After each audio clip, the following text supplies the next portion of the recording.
सबसे डेंजरस जो रिएक्शन था ना वो ये था कि मैं जुमा की नमाज पढ़ के निकल रहा था और मेरा लाग चल रहा था। ओके। कालिदास वाला रूप। तो उसमें मैं मुसलमानों को मारता हूँ ये वो।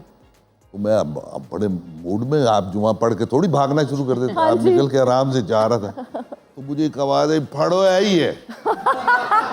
अब तो मैं मुंह मेरा इस तरह था, फड़ा ही है। मैंने कहा किसको पकड़े, तुम पकड़ो तो सीधा मेरी तरफ आ रहा है। When you said कि हमें लव में कुछ लोग बड़े हीरो लगते हैं फिर वो विलन लगने लग जाते हैं, I think that is also because when we are too much in love तो आगे वाले की बुरी चीज भी आपको बुरी नहीं लगती unless you are falling out of love और फिर you want बहानास to get out of it। नहीं, और निताशा आपका बहुत बहुत शुक्रिया। हम अभी बात कर रहे थे विलन्स की, और विलन एक तो पर्दे पे होता है विलन, एक हमारी सोसाइटी में भी बहुत सारे विलन्स होते हैं।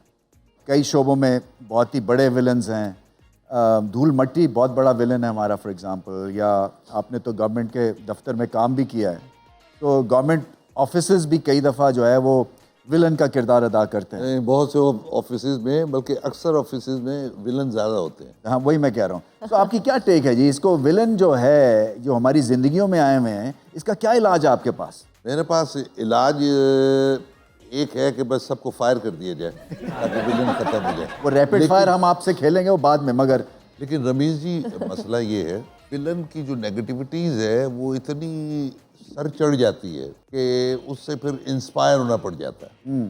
और वैसे भी अगर मुआशरे में नेगेटिविटीज़ नहीं होगी तो मुआशरा आगे भी नहीं बढ़ेगा और मुआशरा तकमील भी नहीं पा सकता बगैर विलन के। चारों तरफ नेकी हो तो मुआशरा बढ़ेगा, लेकिन जब तक बुराई शामिल नहीं होगी वो तरक्की नहीं कर पाए। अच्छा नैयर एजाज साहब, मैं आपसे भी जानना चाहूँगी, नताशा से भी जानना चाहूँगी कि अक्सर हमें जिस शख्स से प्यार होता है वो हमारा हीरो बन जाता है, फिर कुछ ऐसा होता है और वो क्या होता है हम जानना चाहते हैं कि वो विलन बन जाता है हमारी ज़िंदगी का। आपके साथ ऐसा होता है? Well, that depends actually। ये कोई आपकी दुख भरी कहानी मुझे लग रही है। आपकी जिंदगी में ऐसा कभी नहीं हुआ कि लड़की विलन बन? मेरा ये मानना है जिसको हीरो आदमी बनाता है फिर वो हीरो रहता है। लेकिन होता ये कि फीमेल के लिए तो ऑपोजिट हीरो है और मेल के लिए ऑपोजिट हीरोइन है। तो हमारे लिए हीरोइन कभी कोई ऐसी बाद में फिर साबित हुई कि आप पछताए कि यार ये का बचपन से एक के साथ प्यार करता था, तो वो थी अमीरों की लड़की और मैं मिडिलिया, और जब अबू जो बीमार हो गए कोयटा जाना पड़ा जी। और मेरे अंदर शुरू से ये है कि मैंने एकदम डिसीजन लेना होता है। अच्छा। तो वो उस बेचारी को ये भी कह के नहीं गया कि मेरे अब्बू बीमार है मैं जा रहा हूँ कोयटा, और मैं चला गया। ओके।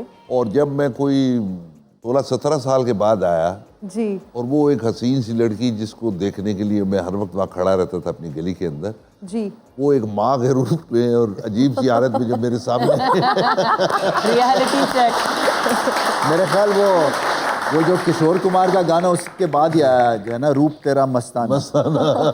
प्यार मेरा दीवाना। जी मैडम। When you said कि हमें लव में कुछ लोग बड़े हीरो लगते हैं फिर वो विलन लगने लग जाते हैं, I think that is also because when we are too much in love तो आगे वाले की बुरी चीज भी आपको बुरी नहीं लगती unless you are falling out of love और फिर you want बहानास to get out of it। Natasha, singing की तरफ कैसे पहुंची आप? I think it was planned by God, yeah, it was because I never, मैं कभी अपने wildest dream में नहीं सोच सकती थी कि मैं गाना गाऊंगी कसम से, क्योंकि the way I speak, the way my voice sounds, तो बचपन में भी मैं अक्सर बहुत सारे इंटरव्यूज में बोल चुकी हूँ कि I used to hate my voice. मुझे अपने आवाज़ से एक्चुअली नफरत थी क्योंकि लड़कियों जैसी आवाज़ नहीं थी, जो टिपिकल लड़कियों वाली आवाज़ होती ना वो नहीं थी। मुझे होता था ये कैसी आवाज़ है यार मेरी लड़कों जैसी, बट वही चीज़ मेरी स्ट्रेंथ बन गई विद टाइम। 25 मिलियन हिट्स आपके गाने को मिले। या माशाल्लाह, इन्होंने कोक स्टूडियो में 25 मिलियन। मैं वीडियो आपको पता है ना बनाता हूँ अपनी रमीज स्पीक्स की, तो मैक्सिमम उसमें गया हूँ मैं 5 मिलियन पे।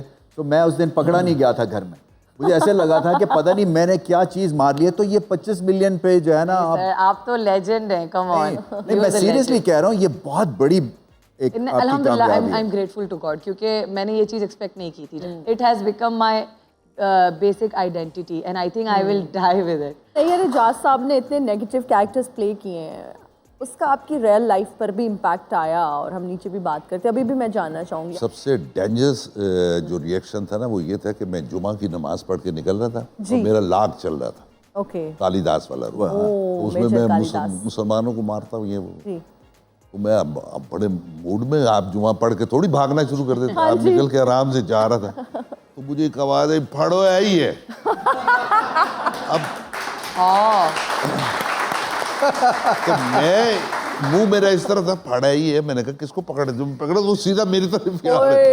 अरे उस दिन जान बचाना मुश्किल था, बच गई अल्लाह ने बचाई। मैं आपको बताऊं, 96 का वर्ल्ड कप हम खेल के जब आए ना, तो इंडिया से हमें फेंटी पड़ी बेंगलोर से। तो हम जब एयरपोर्ट पे आए ना, तो गवर्नमेंट ने ना हमारी सिक्योरिटी रिफ्यूज़ कर दी, क्योंकि यहाँ पे भड़के हुए थे। हम उतरे जहाँ पे हज टर्मिनल पे, कि यहाँ पे नॉर्मल हम टर्मिनल पे नहीं आए कि वहाँ चुप छुपाते निकल जाएंगे रात के ना 10-11 बजे। तो वहाँ पे किसी ने गाड़ी अपनी नॉर्मल टर्मिनल पे मंगाई हुई थी, तो वो उतरा है, तो लोगों की बस यही आवाज़ है, और फड़ो टीम आ गई। यही है मेरा नाम, वही हुआ है। तो आप बाल बचे। हाँ, इसके अलावा भी कोई ऐसा वाकया? एक और जो मैंने अक्सर जगह पे कहा हुआ है कि जब ये लाग चल रहा था तो मैं इस्लामाबाद एयरपोर्ट से ना जी, लाहौर आ रहा था, जब मोटरवे नहीं था तो हाँ जी। प्लेन से ही हम लोग आ रहे थे। तो अब एक बड़ी खूबसूरत सी खातून बैठी हुई हाँ जी। वो, आप पता है आदमी को तो पसंद आ जाता है ना कि हाँ यार जी। कितनी सोहनी कुड़ी बैठी हुई है, चलो कोई गल नहीं। जी, मैं अपनी तरफ से इस पॉइंट ऑफ व्यू से आ रहा था, वो खड़ी हुई और उसने जो मुझे थप्पड़ मारा है, मैं घबरा गया। मैं कहा जी आप, सर ये मुझे नहीं पता, but moral of the story ऐसे लग रहा है कि खूबसूरत लड़की की तरफ आप ना ही देखा करें। तो मैंने उनसे कहा, मैं कहा जी मैं तो तुम सिर्फ देख के, ये तुझे थप्पड़ क्यों मारे? उन्होंने कहा जालिम आदमी, मैं 25-30 साल से मेरा शौहर इसी तरह शेव करता था और मैं बाथरूम में खड़े होकर हम लोग बातचीत एक दूसरे से करते थे। बोले जब से तुमने अपनी बीवी के ब्लेड मारा है, मैं उधर खड़े होने से डर गई हूँ कहीं मुझे ना मार दे मेरे। तो मैंने कहा यार इस तरह इम्पैक्ट होता है, ओए होए। वो इम्पैक्ट तो होता थोड़ा घबरा सा गया था। फैमिली का क्या रिएक्शन होता था? एक दफ़ा जब मैं लाहौर में था, फैमिली मेरी कोयटा में थी, तो मैं कोयटा ईद करने गया तो जंजाल पूरा चल रहा था जिसमें मैंने हाँ जी। ट्रांसजेंडर को रोल किया था। तो मेरी माँ ने मुझे कहा कि यार ये बाकी सब तो ठीक है, हुण मैं जो बाहर जानी वो कहते गुरु दी माँ जा रही